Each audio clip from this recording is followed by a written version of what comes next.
Hindi pa tayo ready, no? In fact, wala pa tayong regulator, no?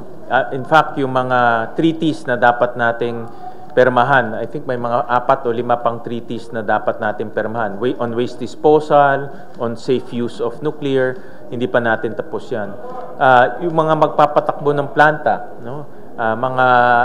Ito kailangan ng technical people, no? Wala pa tayo doon. So hindi pa tayo ready, pero nag-uumpisa na maging ready, no? At kaya yung budget ng DOE, sinusuportahan natin yung kanilang nuclear program, no? Almost 5 years na, no? Sinusuportahan natin at naglalagay tayo ng pondo doon para maging ready ang gobyerno natin. At maganda naman ang ginagawa ng DOE dahil dahan-dahan rin yung kanilang approach pagdating sa nuclear. Nakita ko yung interview ng Russian ambassador, sabi niya ay economically unviable na ito. May mga nakausap akong experts sa Korea, sabi nila mas maganda pang magtayo ng bagong planta dahil new technology, mas epesyente, mas safe.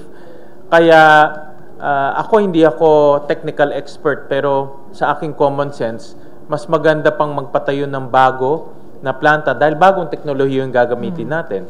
No, for example, ang uso ngayon yung tinatawag nating SMRs, no, yung small modular reactors, na yun na ang trend. Mas maliit siya, mas madaling ipatayo, mas less cost, no, less ang gastos natin doon, no, or sino man ang gagastos. So, in other words, itong mga bagong teknolohiya, tingin ko mas bagay para sa atin, lalo na bago pa lang tayo papasok.